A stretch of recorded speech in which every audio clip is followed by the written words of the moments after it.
Now, what are some of the instruments that some of the more barbarous so-called Indians in this book describes that we had? Because they try to make it seem like every instrument came from so-called someplace called Africa. But when you look here, this is the book, Researchers Philosophical and Antiquarian Concerning the Aboriginal History of America, in the Library of Congress.gov source. And without getting too deep into it, whenever they're talking about Indians, they're talking about the black race of Indians found on the North American continent. They're talking about us. This page will tell you if you want to read, there you go.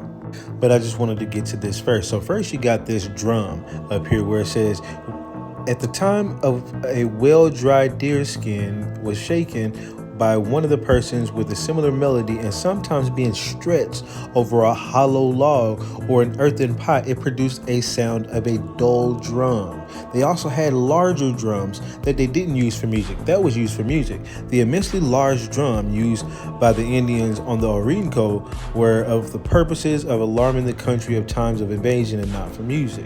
So we had drums. They didn't come from no freaking Africa, okay? But let's keep going. Some nations of the Orinoco or whatever had trumpets 4 or 5 feet long made of bark clay with several larger globular enlargements of the tube.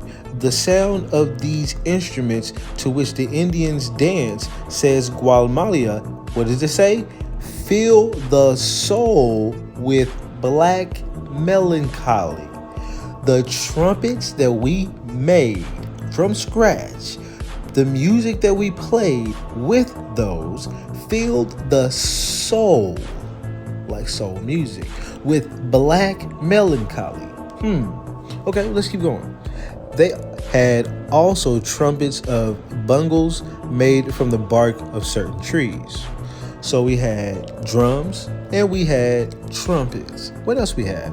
A greater perfection of the musical instruments was shown in what was been called their flutes, which appear to have been in general use in both Americas, both North and South America. Sometimes they made these flutes from a reed perforated with 3 or 4 holes, but more generally, at least in South America, they used the leg bone of a man in South America, unfortunately, not in North America, or other animals. Hence, Southay punningly calls the instrument the American fibia.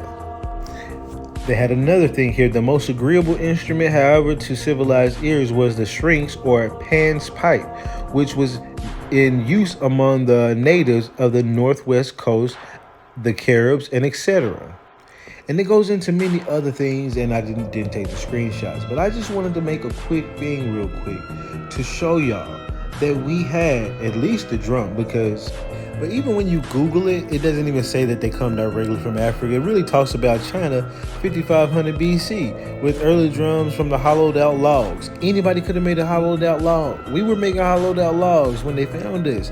We made canoes with hollowed out logs, all kind of different things. And then they do kind of later spreading the various ancient civilizations of Asia, Africa, and the Middle East. They didn't even talk about America, but we had. And it's funny because it shows all of this, but if you talk to any African, they will say completely all the time that the drum came from Africa. And when you look at certain, propagandist videos that's on the internet, even some that's in the mainstream news, they say the same thing. It's all lies, regardless of the case. And really, we should have a way to be able to combat these things on a formal level, especially when they're in the mainstream news and they're propagating lies of such caliber. But you know what? It is what it is. So these people have been playing with us. We've been making music. Quit tripping.